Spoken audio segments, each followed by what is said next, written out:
Boy teaches doctor how to cure hospitalized patient. The reason is surprising. Dr. Michael Johnson was lost. For 3 weeks, the patient in room 315 had been wasting away without any of the specialists being able to identify what was happening. The tests showed something strange in the heart, but nothing that made sense to the medical team.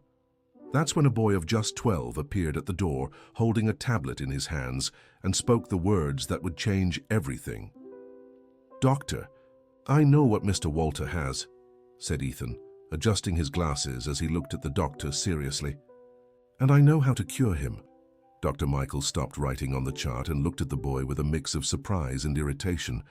How had that child gotten into the intensive care unit? And where did he get the nerve to interrupt a doctor? At work? "Son, you shouldn't be here. This is a restricted area," the doctor replied, trying to keep his voice calm but firm. "I'll call security to take you back where you belong." "Please, doctor," Ethan insisted, taking a step forward. "I know it sounds strange, but look here on the tablet. I managed to simulate his heart problem." Dr. Michael sighed heavily. It had been an exhausting week. 3 sleepless nights trying to decipher the case of Mr. Walter Thompson, a 72-year-old man who had arrived at the hospital with symptoms that didn't fit any known diagnosis. The heart was working, but irregularly. The beats were strange, as if something was interfering with the natural rhythm. "Listen, kid," the doctor began, looking at Ethan with forced patience. "I appreciate your curiosity, but medicine isn't a game. I've been practicing for 25 years. I'm a specialist in cardiology, and have you checked if it's a metal-induced arrhythmia?" Ethan interrupted, showing the tablet screen. Dr. Michael froze. Those words came from a child, but they were technically precise. "Metal? What metal? What are you talking about?" he asked, this time paying real attention to what the boy was saying. "Microscopic metal fragments in the heart muscle. Look at the tests again. I bet there's a small shadow you thought was just image noise." The doctor felt a chill down his spine. Indeed, there was a small irregularity in the tests that the team had dismissed as a technical flaw. But how did a 12-year-old boy know this? "Who are you? How did you get in here?" Dr. Michael asked, now genuinely intrigued. "My name is Ethan Williams. I live in the neighborhood across the street. I come here almost every day because—" The boy hesitated, as if the next words were hard to say.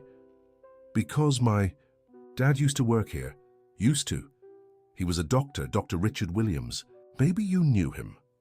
Dr. Michael felt his blood run cold. Richard Williams, of course he knew him. Richard had been one of the most brilliant doctors to ever work at that hospital. A specialist in complex cases, he always managed to find diagnoses that eluded other professionals. But Richard had passed away 2 years ago in a terrible car accident. "Richard was your father?" he asked, now looking at Ethan with new eyes. "Yes. And before he left, he taught me a lot. He said I had a knack for medicine, that I could see patterns others couldn't. Since I was little, I'd listened to him study difficult cases at home." Dr. Michael looked again at the tablet in the boy's hands. The screen showed a detailed heart simulation with tiny bright spots scattered across the heart muscle. "Where did you get this simulation?" "I made it. I use the computers at the public library. There's a program I downloaded that simulates heart problems. I took the data from your patient's tests and—" "How did you get access to the tests?" Dr. Michael interrupted, alarmed. Ethan lowered his eyes, embarrassed. "I kind of observe. I sit in the hallway pretending I'm waiting for someone, and I hear the doctors talking about difficult cases. I listen to you discussing symptoms. I see when you carry the test results. And when I get home, I research everything I can about those symptoms." The doctor didn't know whether to be impressed or worried about the boy's determination. On one hand, it was a serious breach of medical privacy. On the other, the child was demonstrating knowledge that bordered on impossible for someone his age. "Ethan, even if your theory about metal fragments is correct, there's no way to prove it without more specific tests. And even if we could, it would be impossible to remove microscopic fragments from the heart." "It's not impossible," Ethan replied quickly. "There's an experimental technique my father was studying before he left. He left some scientific papers at home. Using a specific magnetic field, it's possible to attract the fragments to a certain area of the heart and then remove them surgically. Dr. Michael fell silent for a long moment. This was getting absurd. A 12-year-old boy was proposing a medical solution that he, with all his experience, hadn't considered. But there was something in Ethan's confidence, in the way he spoke about medicine, that reminded him so much of Richard Williams. Even if this were theoretically possible, Ethan, I can't base a medical treatment on a child's word. I have professional responsibilities, a medical board to answer to. But Mr. Walter is getting worse every day, Ethan interrupted, urgently. I heard the doctors talking in the hallway. They said he won't last another week if they keep going without knowing what to do. It was true. Mr. Walter Thompson was deteriorating rapidly. His family was desperate, constantly pressuring the medical team for answers they simply didn't have. With each passing day, his condition worsened. Ethan, I need you to understand something, Dr. Michael said, kneeling to meet the boys. Eye level. Medicine isn't just theoretical knowledge, it's responsibility for human lives. I can't just experiment with a theory based on what a child read in scientific papers. But my father said medicine is about trying when all other options fail, Ethan replied, his eyes glistening with held-back tears. He said when a patient is lost and no one else knows what to do, it's time to think outside the box. Dr. Michael felt a lump in his throat. Those words sounded exactly like something Richard would say. Richard had always been the doctor who took on impossible cases, who tried unconventional approaches when everything else failed. Your father really said that? He did. And he taught me to always research, always question, always look for answers, even when they seem impossible to find. At that moment, Dr. Michael found himself torn between professional caution and a scientific curiosity he couldn't ignore. Mr. Walter's case truly had no solution. 3 weeks of intensive investigation by a team of specialists had led nowhere. Ethan, I'll make a deal with you, he said finally. I'll look into your theory more carefully. I'll review all the tests specifically searching for those metal fragments you mentioned. But if I don't find solid evidence, this ends here. And either way, you can't keep wandering the hospital halls without permission. Ethan nodded vigorously, a shy smile appearing on his face. Thank you, Doctor. You'll see I'm right. My father always said I had a good eye for medicine. Dr. Michael sighed again. He was about to dedicate precious time analyzing the medical theory of a 12-year-old boy. If his colleagues found out, they'd question his sanity. But there was something about Ethan that deeply intrigued him.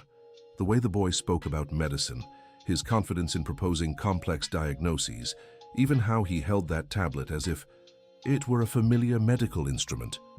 One last question, Ethan, said Dr. Michael as he stood up. How did you get access to Mr. Walter's specific test results to run this simulation? Ethan hesitated again, clearly uncomfortable with the question. I write down everything I hear. I have notebooks full of cases you all discuss in the hallways. When I get home, I research every symptom, every test mentioned. Sometimes I find public information about similar cases, data from scientific studies that let me make approximate simulations. How long have you been doing this? Since my father passed. In the first few months after the accident, I came here just to feel close to him, you know? This place was almost a second home to me when I was little. But then I started noticing I could understand the medical conversations, that I could follow the doctor's reasoning, and I wanted to help. Dr. Michael felt a complex mix of emotions, admiration for the boy's dedication, concern over what seemed like an unhealthy obsession, and genuine scientific curiosity about the theories Ethan was proposing. All right, Ethan, I'll study your theory, but I want you to promise me one thing. No more lurking around the hallways alone. If you really want to learn medicine, you have to do it the right way. How do you mean? I'll talk to the hospital administration about the possibility of you joining an educational program. Maybe we can arrange for you to observe medical procedures officially, under supervision, but no more spying in the hallways. Ethan's eyes lit up, as if Dr. Michael had just given him the greatest gift of his life. Really? You'd do that? I'll try, but first I need to verify if your theory about Mr. Walter holds up. If you're right, it'll be strong evidence that you really have potential in medicine. If you're wrong, I'm not wrong, Ethan said with conviction. I know I'm not. Dear listener, if you're enjoying the story, don't forget to like and especially subscribe to the channel. It helps us a lot as we're just starting out. Now back to the story. Dr. Michael spent the rest of that afternoon meticulously reviewing all of Mr. Walter Thompson's tests. He enlarged every image, adjusted contrast and brightness, searching for any sign of the metal fragments Ethan had mentioned. For 3 hours, he found nothing beyond the same irregularities the team had already identified and dismissed. He was about to conclude that the boy's theory was just the fantasy of a child who watched too many medical dramas. Then he decided to try a different approach. Instead of looking for obvious metal objects, he began searching for interference patterns. That could be caused by microscopic fragments. He changed the viewing filters, applied noise detection algorithms he normally used to clean up images, but this time he was specifically looking for the noise. And that's when he saw it. Tiny points of interference scattered across the heart, muscle region, forming an almost imperceptible pattern. They weren't visible objects, but distortions in the scan's magnetic field that could, theoretically, be caused by microscopic metal particles. Dr. Michael felt his heart race. Could Ethan actually be right? He picked up the phone and called Dr. Robert Carter, the hospital's imaging specialist. Robert, I need an urgent favor. I have some images I want you to analyze with your most sensitive equipment. I'm looking for microscopic metal fragments in the heart muscle. Metal fragments, Michael, that's extremely rare. What's the patient's history? That's the strange part. There's no history of trauma, surgery, nothing that would explain the presence of metal, but I'm seeing interference patterns that could be consistent. Bring the images early tomorrow. I'll use the high-definition MRI equipment. If there's metal there, we'll find it. Dr. Michael hung up the phone with an odd feeling in his stomach. He was betting time and medical resources on a 12-year-old boy's theory. If he was wrong, aside from professional embarrassment, he'd waste precious time that could be used searching for other solutions for Mr. Walter. But if Ethan was right... That night, Dr. Michael couldn't sleep. He kept researching the magnetic removal technique Ethan had mentioned. To his surprise, he found a few scientific papers on the subject. The technique existed, but it was highly experimental and had only been tested on animals. Even more surprising was discovering that one of the leading researchers in the field was Dr. Richard Williams.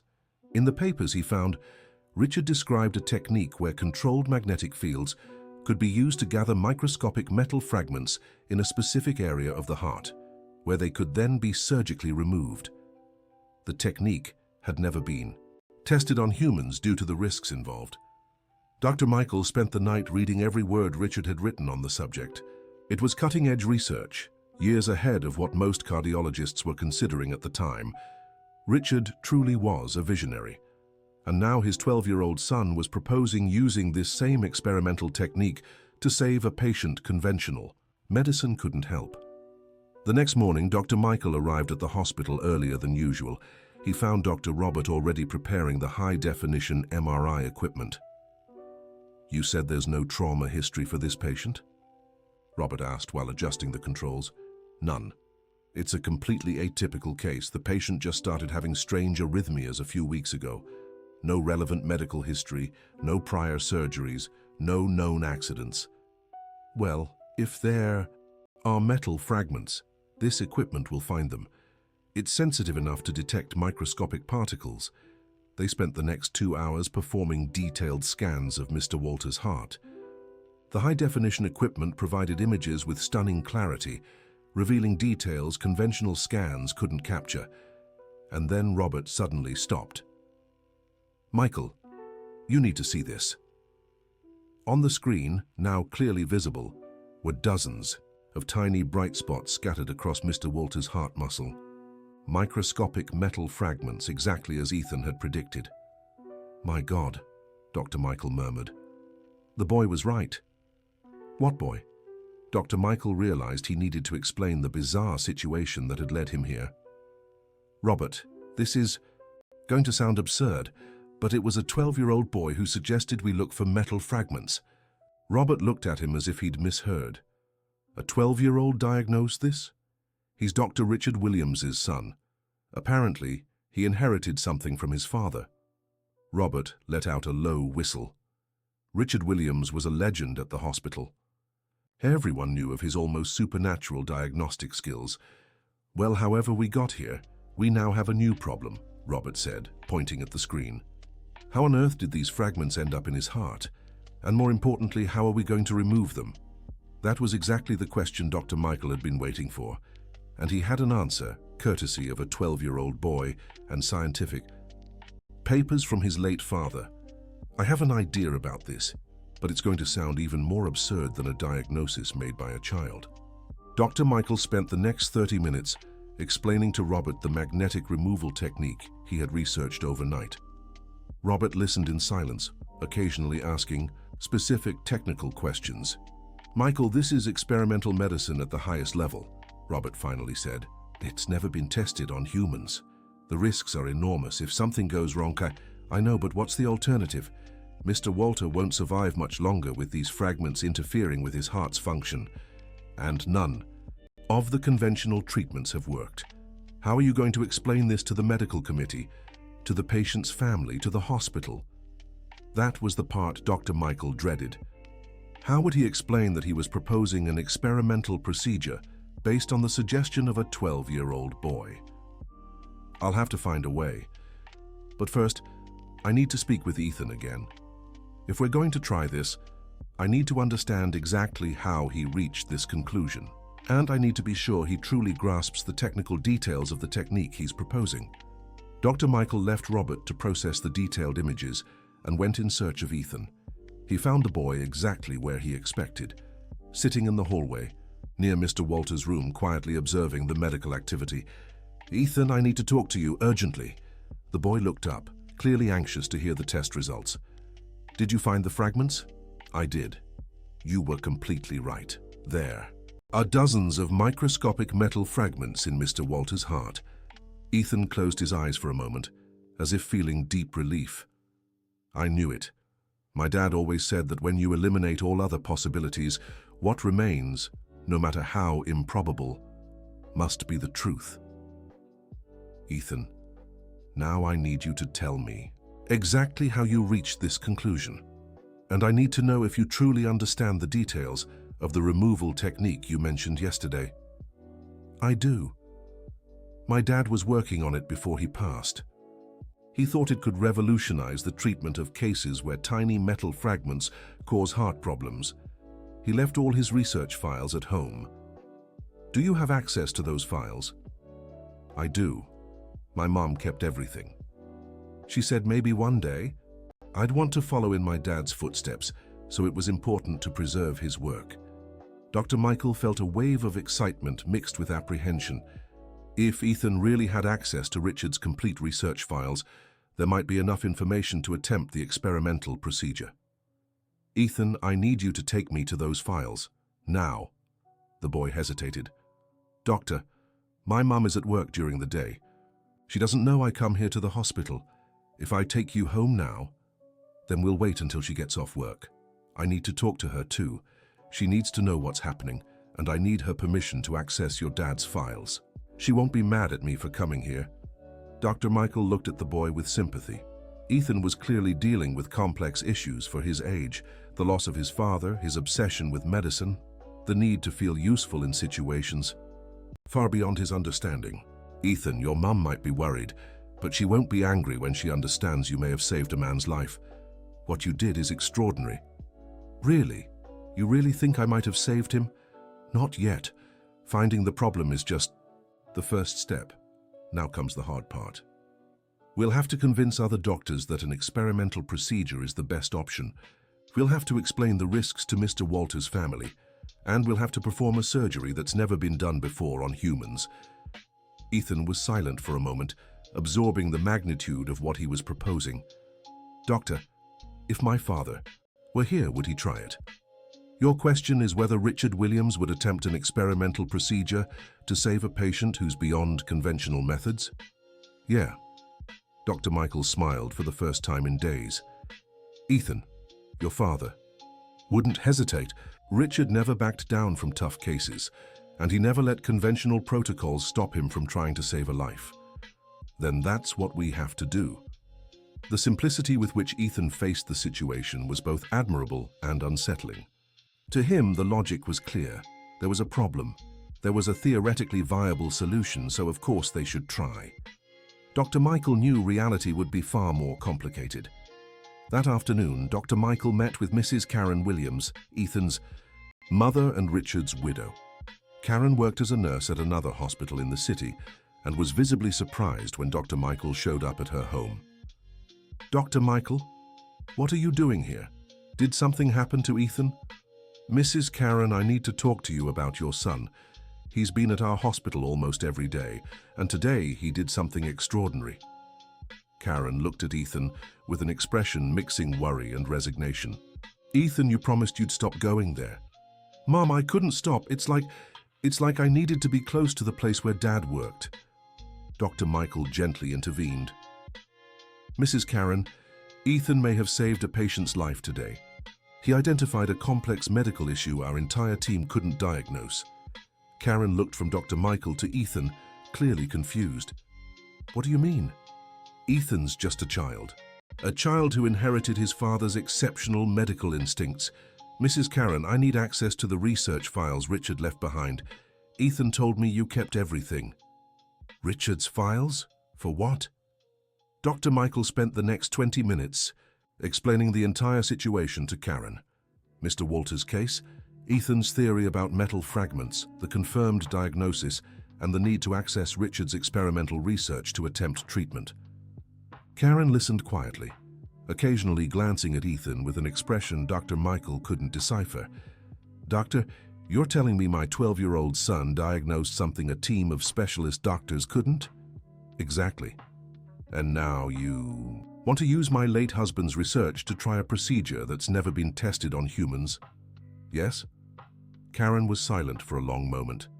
Then she stood and walked to a cabinet in the home office. She returned carrying several thick folders and a laptop. "These are all the files Richard left on magnetic extraction research. He was obsessed with this technique in the months before the accident, said it could save patients no one else could. Help!" Dr. Michael's heart raced as he flipped through the folders. There were detailed diagrams, complex calculations, complete experimental protocols. Richard had truly developed a comprehensive methodology for the procedure. "Mrs. Karen, may I take these files to study? I need to understand every detail before presenting this to the medical board." "You can take them, but I have one condition." "What is it?"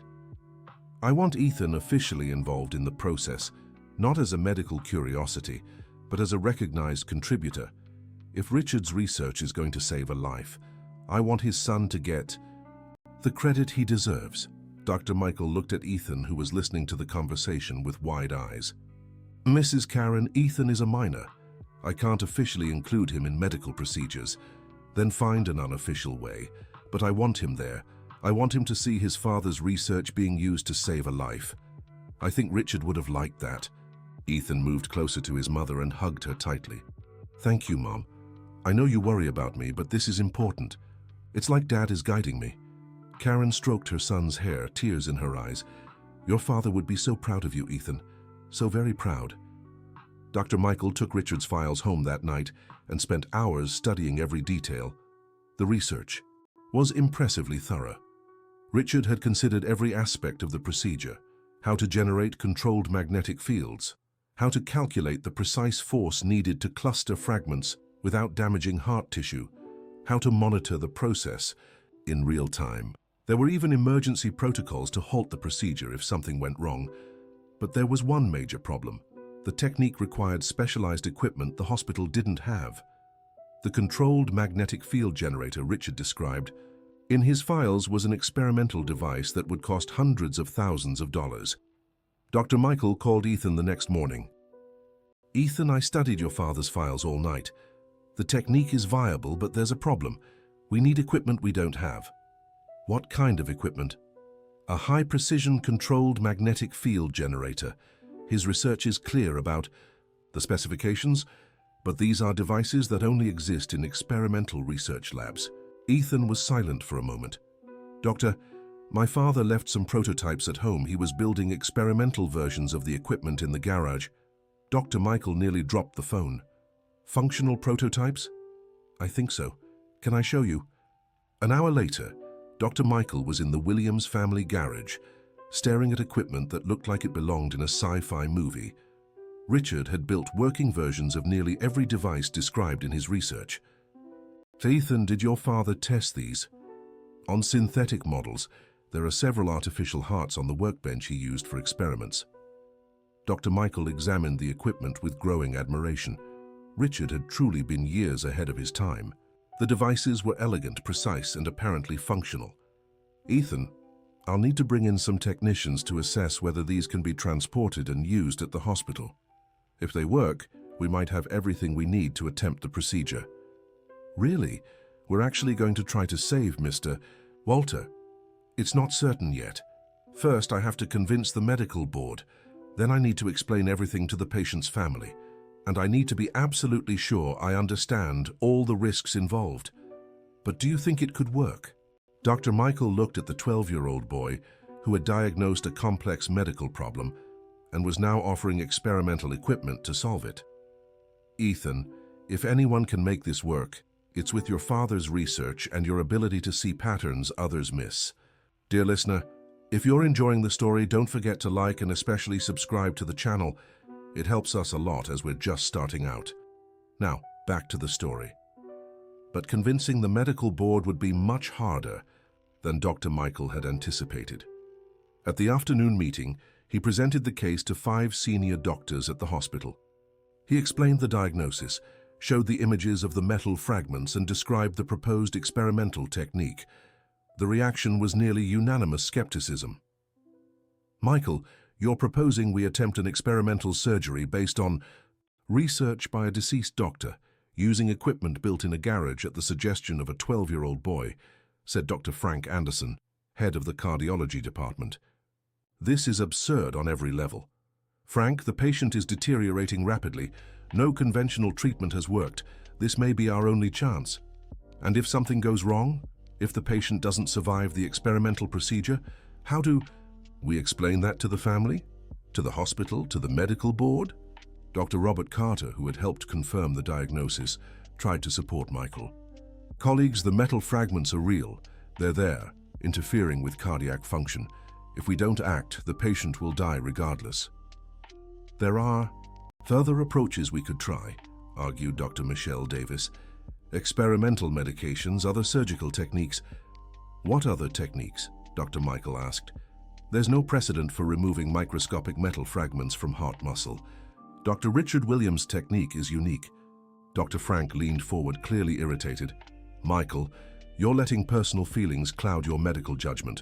Your friendship with Richard Williams is skewing your ability to assess risks objectively. This isn't about personal feelings. It's about science. Richard's research is solid, the equipment works, and the diagnosis is confirmed. A diagnosis made by a child, Dr. Frank exclaimed. How can we base medical decisions on a 12-year-old boy's theories? The diagnosis was confirmed by our most advanced equipment, Dr. Robert interjected. The age of the person who suggested the investigation is irrelevant. The discussion stretched on for 2 hours. Every argument Dr. Michael made was countered by concerns about professional liability, medical protocol, and risks to the hospital's reputation. Finally, Dr. Frank asked the question Michael dreaded. Michael, have you spoken to the patient's family about this? Not yet. I wanted the committee's approval first. Well, that's your next task. Explain to Mr. Walter's family that you want to try an experimental procedure, never tested on humans based on a child's suggestion. Let's see how they react. Dr. Michael left the meeting frustrated and worried. The committee hadn't approved the procedure, but they hadn't formally forbidden it either. The decision would fall to the patient's family, and that created a complex ethical dilemma. How could he explain to a desperate family that there was a possible experimental solution without giving false hope or pressuring them into accepting enormous risks? Dr. Michael found Mr. Walter's family in the waiting room. His wife, Mrs. Margaret, 70 years old, and their 2 adult children, Charles and Betty. Thompson family, I need to speak with you about a possible new approach to Mr. Walter's treatment. Mrs. Margaret stood immediately, hope shining in her eyes. "Doctor, have you found a solution? We've identified what may be causing his heart problems, but the treatment would be unconventional." Dr. Michael spent the next 20 minutes carefully explaining the situation: microscopic metal fragments, an experimental technique, significant risks, no guarantee of success. The family listened in absolute silence. "Doctor," Charles Thompson, the patient's eldest son, finally asked, "what are the chances of this procedure succeeding?" "Honestly, we don't know. It's never been tested on humans, but lab results were promising." "And what are the chances my father survives without it?" Betty asked. Dr. Michael hesitated. It was a direct question that deserved an honest answer.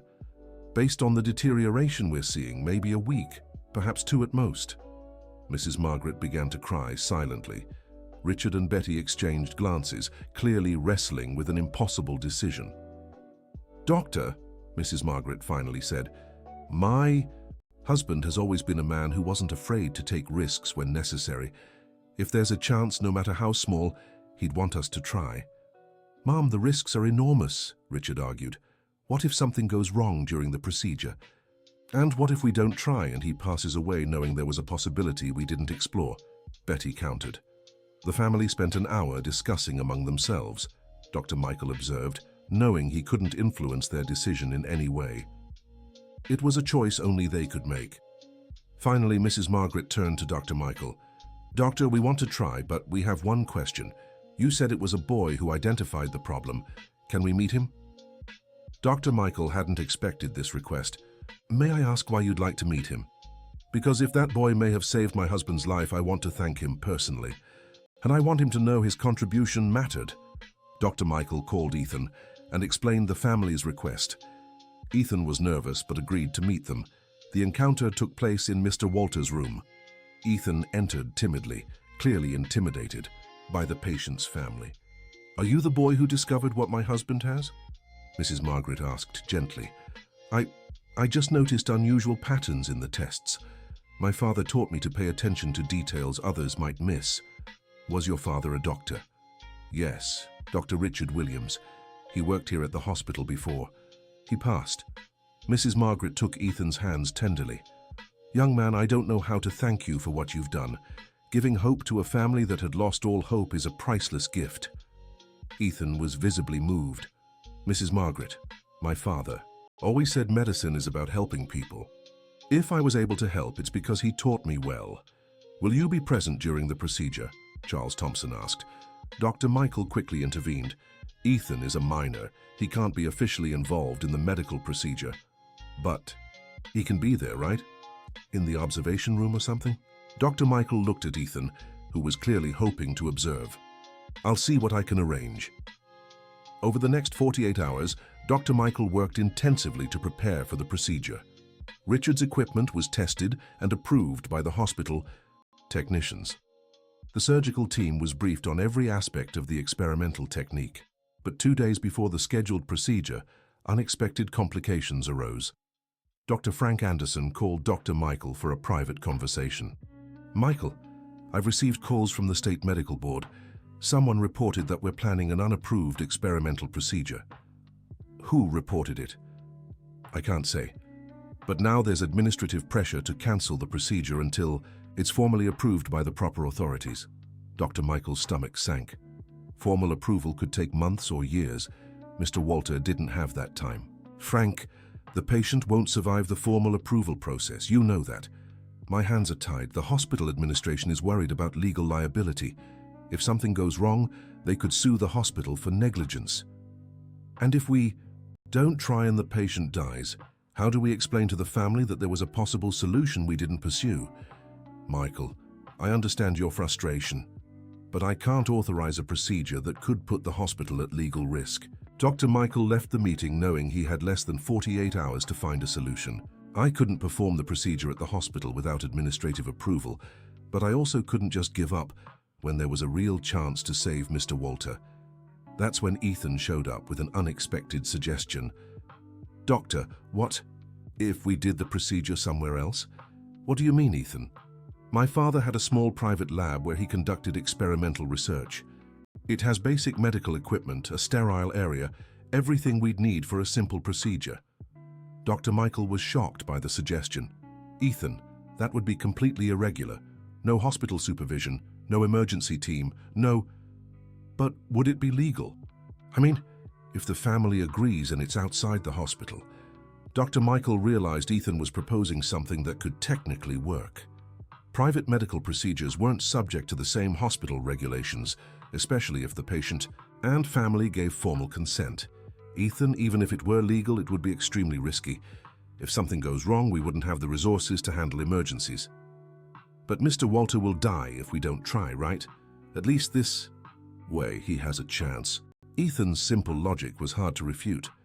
Dr. Michael spent the rest of the day researching the legal aspects of private medical procedures. To his surprise, he found precedents for experimental surgeries performed outside hospitals as long as there was full informed consent and the doctor took full responsibility for the outcome. But that would mean betting his entire medical career on the procedure's success. If something went wrong, he could lose his license to practice. Dr. Michael spoke with the Thompson family about the situation. He explained the administrative hurdles at the hospital and the possibility of performing the procedure in Richard's private lab. "Doctor," Mrs. Margaret said without hesitation, "if there's a chance to save my husband, I don't care where. It's done. I trust you and I trust Dr. Richard Williams' research. But you need to understand it'll be much riskier outside the hospital. If something goes wrong, we won't have a full emergency team available." "And if we don't try, what's the risk?" Charles Thompson asked. "If we don't try, he definitely won't recover." "Then it's not really a choice, is it?" Betty concluded. The family spent 2 more hours discussing but reached a unanimous decision. They wanted to try the procedure, no matter the circumstances. Dr. Michael spent the next night preparing everything to move Mr. Walter to Richard's lab. He'd need a minimal team, an anesthesiologist, a specialized nurse, and portable cardiac monitoring equipment. He convinced Dr. Robert Carter to help with imaging equipment and found a retired nurse, Mrs. Sarah, who had worked with Richard and was willing to volunteer. For anesthesia, he secured the help of Dr. Jason Miller, a younger doctor who admired Richard's work and was fascinated by the chance to be part of a historic experimental procedure. Ethan spent the entire night before the procedure testing and retesting his father's equipment. He wanted absolute certainty everything would work perfectly. "Ethan," Dr. Michael said on the morning of the procedure, "are you sure you want to be there? It'll be tense, and if something goes wrong, Doctor, I need to be there. It's my father's research being used to save a life. He'd want me there." "All right, but you stay in the observation area, away from the operating table." Richard's lab had been converted into an improvised operating room. Monitoring equipment was installed, the area was sterilized, and the experimental magnetic devices were carefully positioned around the operating table. Mr. Walter was transported. The morning of the procedure, despite his weakened condition, he was conscious and lucid. "Doctor," he said to Dr. Michael, "my family told me about the boy who discovered what I have. I want to thank him personally." Ethan approached the gurney, clearly nervous. "Mr. Walter, I hope everything goes well. Son, no matter what happens, I want you to know you did something extraordinary.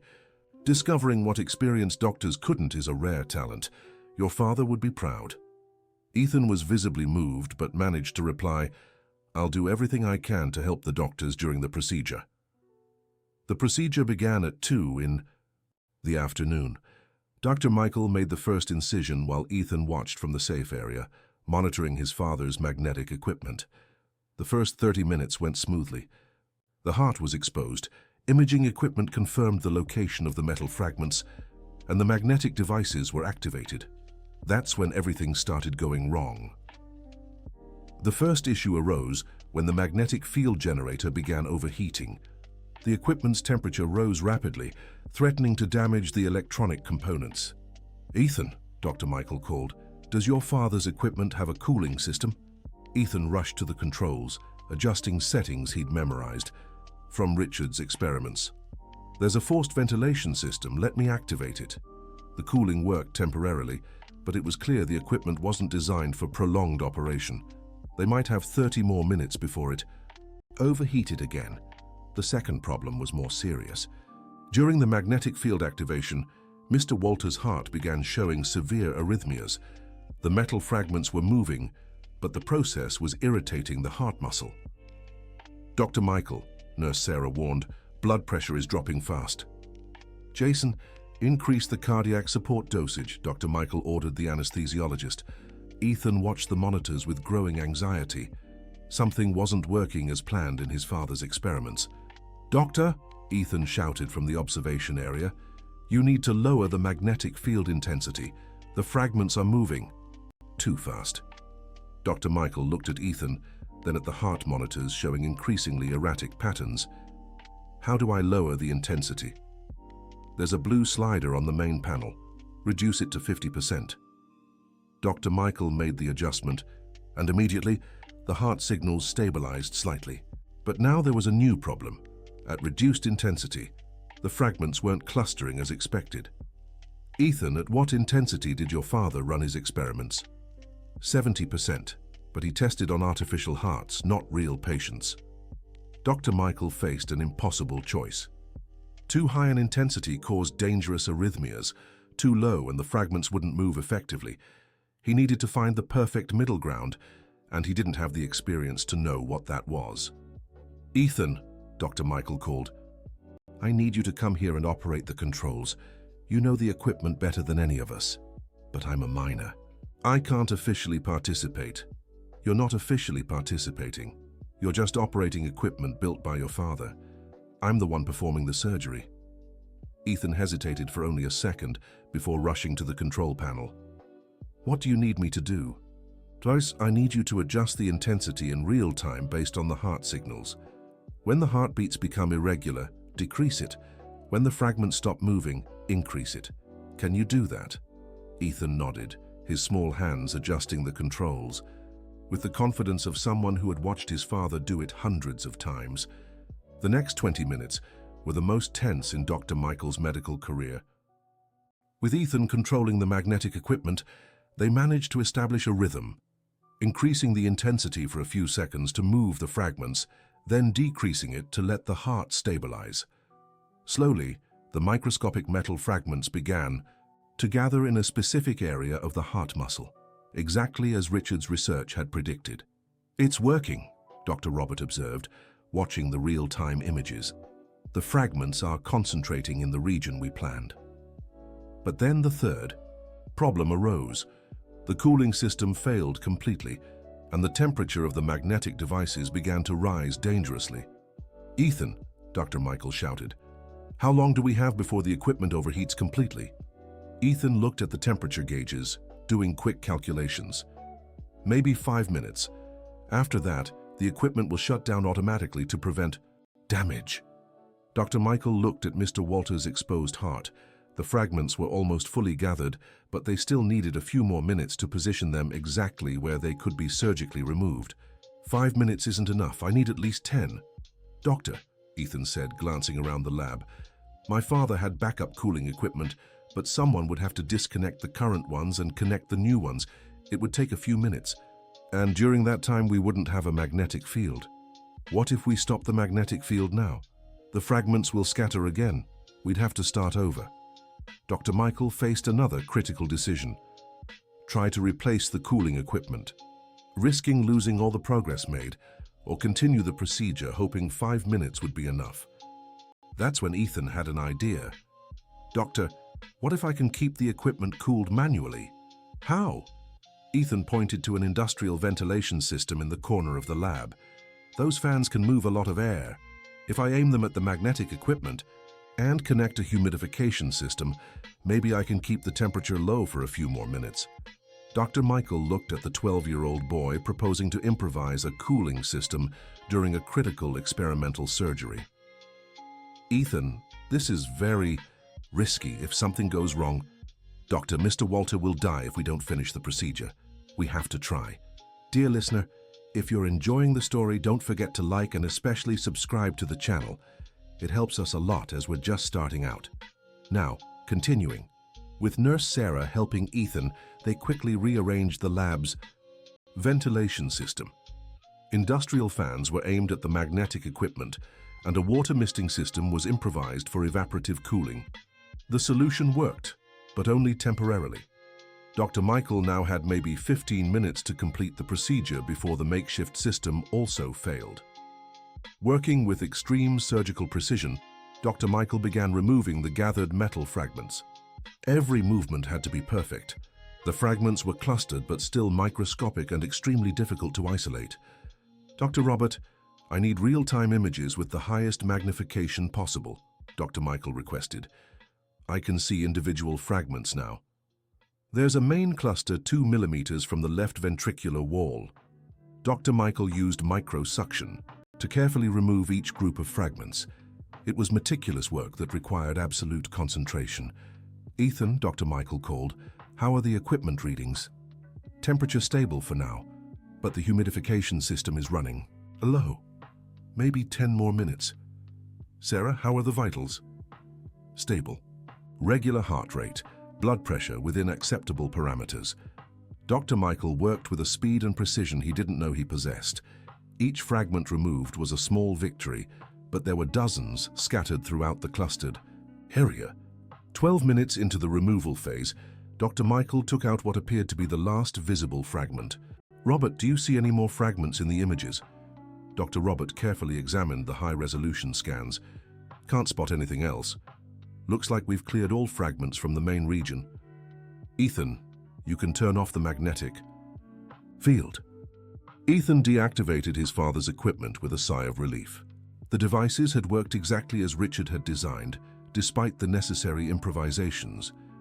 Dr. Michael began closing the surgical incision, but then he noticed something odd on the cardiac monitors.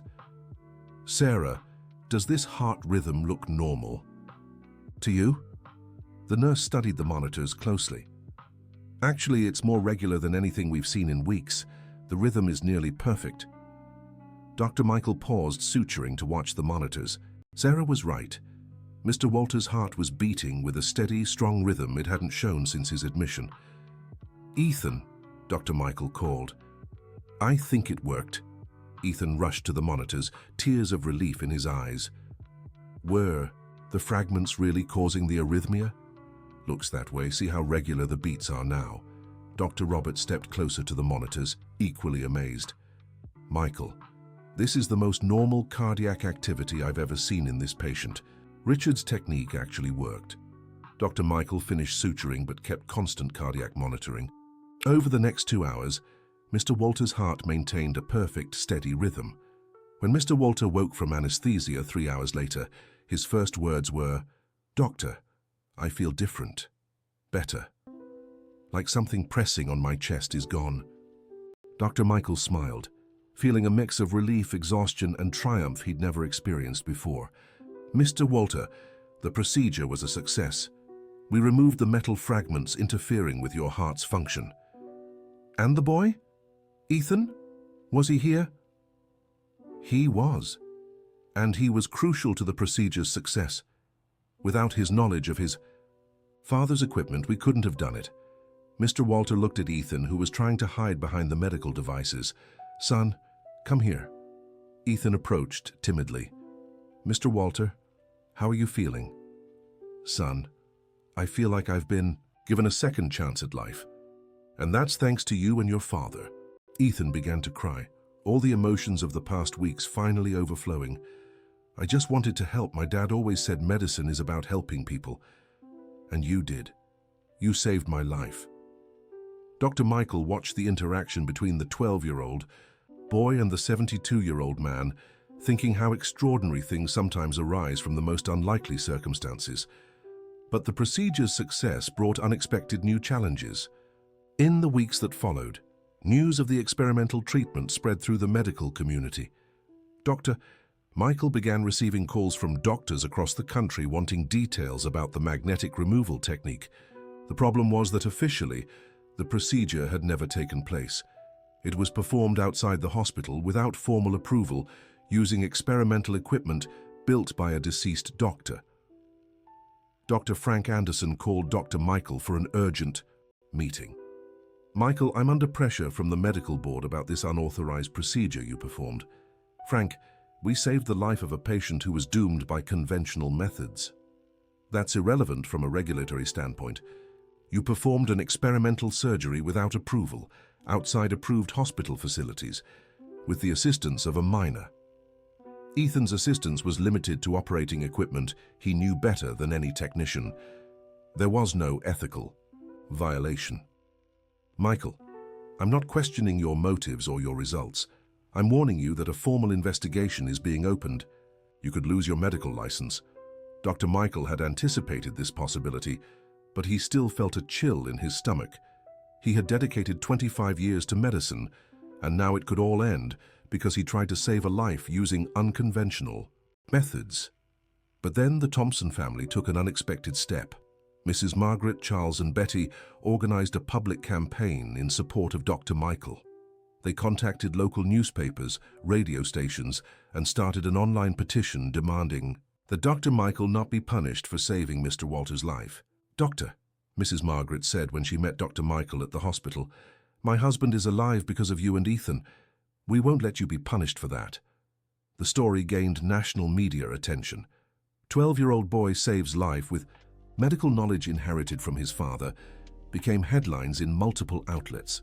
Ethan found himself at the center of attention he hadn't sought. Journalists wanted interviews, doctors wanted to meet him, and universities began showing interest in his skills.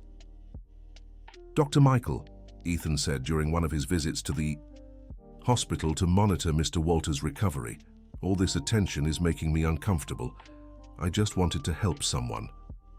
"Ethan, sometimes doing the right thing has unexpected consequences, but all these people interested in you represent opportunities for your future in medicine. Do you think I'll be able to become a doctor like my father?" "Ethan, you've already demonstrated medical skills that many trained professionals don't have. I'm sure if you choose this path, you'll be an exceptional doctor." But the media attention also brought unwanted scrutiny. Some doctors publicly questioned whether it was appropriate to give so much credit to a child for a medical diagnosis. Others suggested the story was being exaggerated for publicity. Dr. Frank Anderson tried to minimize the institutional damage. "Michael, I'll propose a deal to the medical board. You accept a temporary 3-month suspension, take a refresher course in medical ethics, and the case is closed without permanent loss of license. And if I refuse, the investigation continues, and you could lose your license permanently." Dr. Michael found himself facing a difficult decision again. Accepting the suspension would mean admitting wrongdoing in saving Mr. Walter's life. Refusing would risk his entire career. It was Ethan who offered a different perspective. "Dr. Michael, my father always said medicine isn't about protecting careers, it's about saving lives. You saved a life. If some doctors don't understand, that's their problem, not yours." Ethan's simple wisdom helped Dr. Michael make his decision. "Frank, I'll refuse the deal. If the medical board wants to investigate me for saving a patient's life using valid scientific methods, let them investigate. I'm confident any objective analysis of the facts will confirm we did the right thing." The formal investigation lasted 3 months. Dr. Michael had to present every detail of the procedure, justify every decision made, and demonstrate that the magnetic removal technique was scientifically valid. Ethan was called to testify about his involvement in the procedure. Despite being only 12 years old, he answered questions with a maturity and technical precision that impressed even the most skeptical investigators. "Ethan," one of the investigative committee members asked, "do you understand that your age legally prevents you from participating in medical procedures?" "I do, but I also understand that Mr. Walter would have died if we hadn't tried to save him. Sometimes doing the right thing is more important than following rules that don't make sense in a specific situation." "And do you feel you were qualified to operate complex medical equipment?" "They were devices built by my father. I knew them better than any technician in the hospital. I didn't operate any conventional medical equipment, just experimental devices my father had taught me to use." Ethan's participation in the investigation drew even more media attention. His ability to articulate complex medical concepts and defend his actions with clear logic led many to question whether rigid medical regulations sometimes stifled innovations that could save lives. During the investigation, something unexpected happened. Other doctors began speaking out in support of Dr. Michael and Ethan. Dr. Patricia Wilson, a renowned cardiologist from New York City, wrote an open letter defending the procedure. Medicine progresses through courageous professionals willing to try innovative approaches when conventional methods fail. Dr. Michael Johnson and young Ethan Williams represent the best of medical tradition, scientific knowledge combined with human compassion. Dr. Robert Carter organized a petition among the hospital's doctors, urging that Dr. Michael face no penalties. Dr. Michael upheld the highest standards of medical ethics by attempting to save a life when all other options had been exhausted. Punishing him would discourage future doctors from taking necessary risks to save patients. Even doctors who initially opposed the procedure began reconsidering their stance as more details of the magnetic removal technique were published in scientific journals. The research of Richard Williams, finally made public through the archives Ethan had preserved, was recognized as years ahead of its time. Universities began studying the technique, and similar equipment started being developed in research labs. 6 months after the procedure, Mr. Walter had fully recovered. His heart tests showed normal function, and he had resumed his usual activities. "Dr. Michael," Mr. Walter said during a follow-up appointment, "my family wants to do something special to thank you and Ethan." "Mr. Walter, seeing your complete recovery is all the thanks I need. It's not enough. You risked your career to save me. Ethan risked criticism for participating in something beyond his official age. You both deserve recognition. What do you have in mind?" "My family wants to establish a scholarship fund for young people interested in medicine, especially those with exceptional abilities like Ethan. We want your father's name, Dr. Richard Williams, to live on through educational opportunities for the next generation." Dr. Michael was visibly moved by the proposal. "Mr. Walter, I think Richard would be honored to have his name associated with an educational program. And we want Ethan to be the first beneficiary. We want to fund his complete medical education, from high school through specialization." Ethan, who was present at the appointment, was speechless. "But I'm only 12. I haven't even finished middle school." "That's exactly why we want to invest in your education early," Mrs. Margaret explained. "We want you to have every opportunity your father would have wished for you." The medical board's investigation reached an unexpected conclusion. Dr. Michael would be cleared of any penalties, but the procedure would serve as the basis for developing new protocols for emergency experimental surgeries. While we acknowledge that protocols were breached, we also recognize that exceptional circumstances sometimes require exceptional approaches. Dr. Johnson demonstrated medical competence, professional ethics, and the courage to attempt saving a life when conventional methods had failed. Most importantly, the committee recommended that hospitals develop specific protocols for situations where promising experimental techniques could be used in terminal cases with full informed consent. Ethan became the youngest patient ever accepted into a specialized medical mentorship program, where he could observe procedures and learn advanced techniques under the supervision of expert physicians. "Dr. Michael," Ethan said 6 months later during one of their mentorship sessions, "I've learned something important from all this." "Yes, what's that?" "That medicine isn't just about technical knowledge. It's about having the courage to do the right thing, even when it's difficult or risky. Your father would have been proud to hear you say that. Do you think he would have approved of what we did?" Dr. Michael smiled, remembering the friend and colleague he had lost 2 years earlier. "Ethan, your father always said medicine is about possibilities, not limitations. He would have been proud not just that you identified the problem, but that you had the courage to push for the solution, even when adults doubted you. And now, what happens now?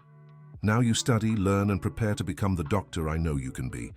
And who knows, maybe one day you'll develop techniques that save lives in ways we can't even imagine yet."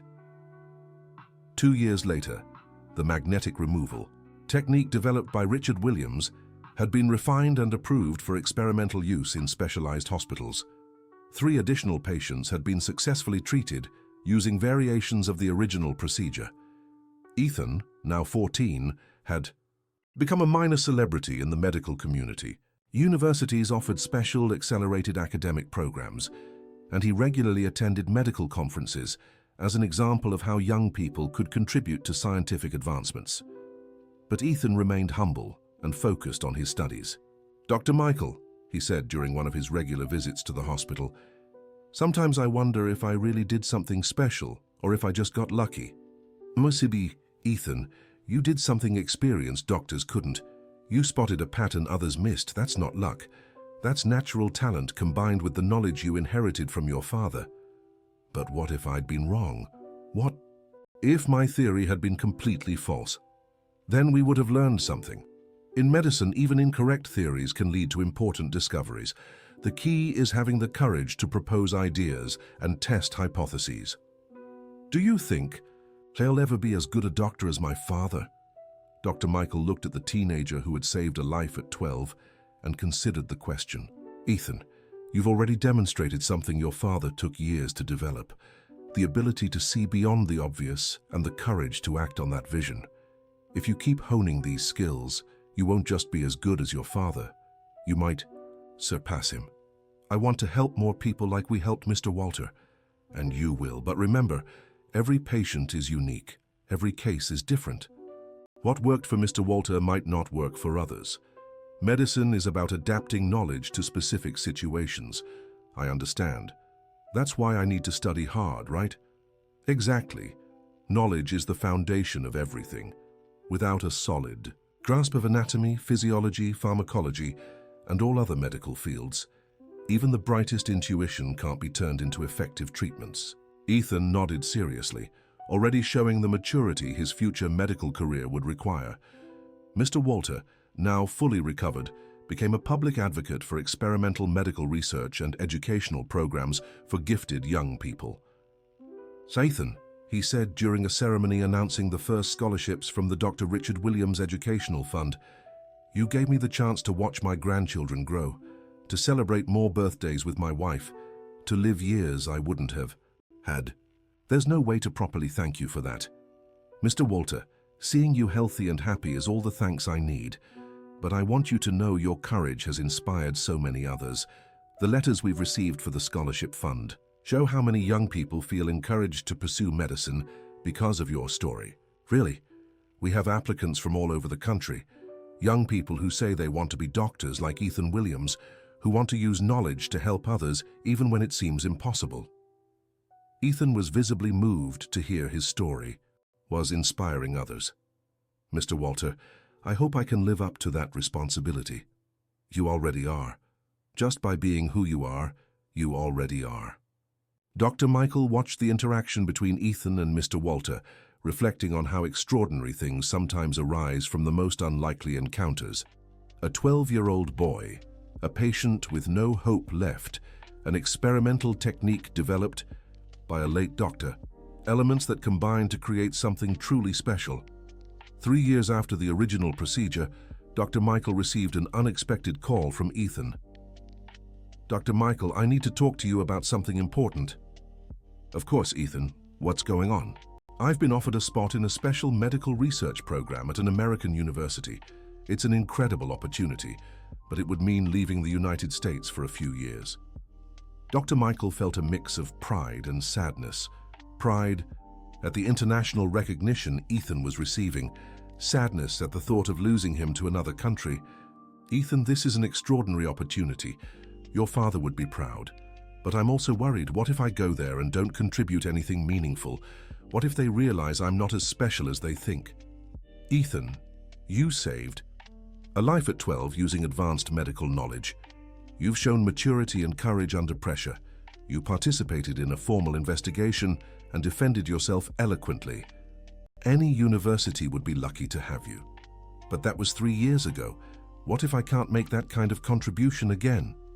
Dr. Michael recognized the natural insecurity of a teenager facing a life-changing opportunity. "Ethan, what you did for Mr. Walter wasn't a fluke or a one-time stroke of luck. It was the result of knowledge, careful observation, and the courage to act. Those are qualities you carry within you, not skills you used just once. Do you really think I should accept? I think you should follow your heart. But I also believe your father built a foundation of medical knowledge that could benefit patients anywhere in the world. If you have the opportunity to expand that foundation and return to the United States with even more advanced expertise, that could be incredibly valuable. Ethan fell silent for a moment, clearly processing the decision. Dr. Michael, if I go, do you think I can come back and keep helping patients here in the US? Ethan, good doctors are needed everywhere, but exceptional doctors get to choose where they make a difference. If you become an exceptional physician, you can choose to return to the United States and use your international experience to help patients here. Then I think I'll accept, but on one condition. What's that? I want to stay in regular contact with Mr. Walter and with you.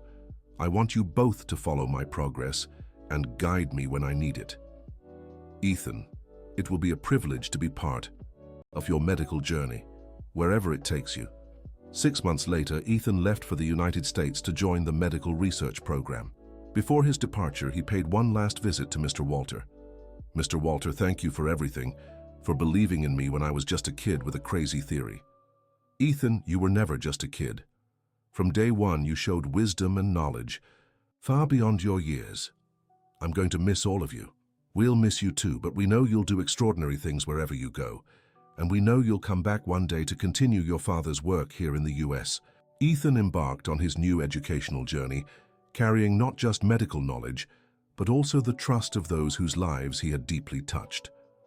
Dr. Michael continued his medical practice, now with an international reputation due to the successful experimental procedure.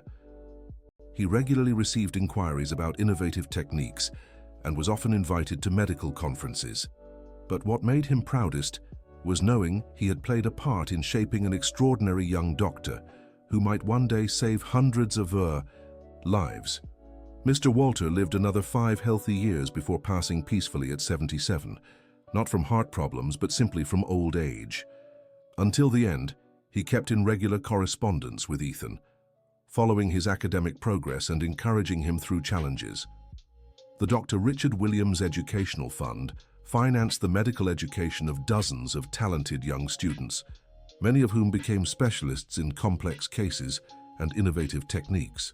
Ethan graduated from medical school at 22, specializing in experimental cardiology. He developed 3 new techniques for treating rare heart conditions during his studies, and, true to his word, he returned to the United States to continue his father's work. At Ethan's graduation ceremony, Dr. Michael was invited as the keynote speaker. 10 years ago, Dr. Michael told the audience of future doctors, "A 12-year-old boy taught me the most important lesson of my medical career, that medicine isn't about age, hierarchy, or protocol. It's about knowledge, courage, and compassion." That boy, who today graduates as Dr. Ethan Williams, proved that sometimes the best medical solutions come from the youngest minds, the freshest perspectives, and the courage to question what everyone else thinks is impossible. I hope you all carry this lesson with you. Never dismiss an idea because of the age of the person who suggests it. Never discard a possibility just because it's unconventional, and never hesitate to try to save a life, even when the necessary. Methods push you beyond your comfort zone. Ethan Williams established his medical practice in the same city where he had grown up, specializing in cases that other doctors considered impossible. He used techniques learned abroad, combined with the practical wisdom inherited from his father. In his first 5 years of practice, Dr. Ethan saved 43 patients who had been deemed terminal by other physicians. He developed protocols for several rare conditions and trained other doctors in the techniques he had mastered. But for him, the most important case always remained Mr. Walter Thompson, the man who had trusted a 12-year-old boy and allowed a wild medical theory to turn into a life saved. In an interview years later, Dr. Ethan reflected on the entire experience. "I learned that medicine is as much about intuition as it is about knowledge. It's about having the courage to propose unconventional solutions when traditional methods fail. But most of all, I learned that saving a life isn't just about the medical technique used. It's about all the people who believe in you, who support you, and who give you the courage to try when everything seems impossible. My father gave me the knowledge, Dr. Michael gave me the opportunity, Mr. Walter gave me his trust, and together they taught me that medicine, in the end, is about people caring for one another. End of story. Now tell us what you thought of the story. Were you moved by Ethan's journey and his determination to save Mr. Walter? What impressed you the most? The boy's courage, the doctor's confidence, or the family's faith in the experimental treatment? Share your thoughts in the comments. We'd love to hear your take on these inspiring stories of perseverance and hope.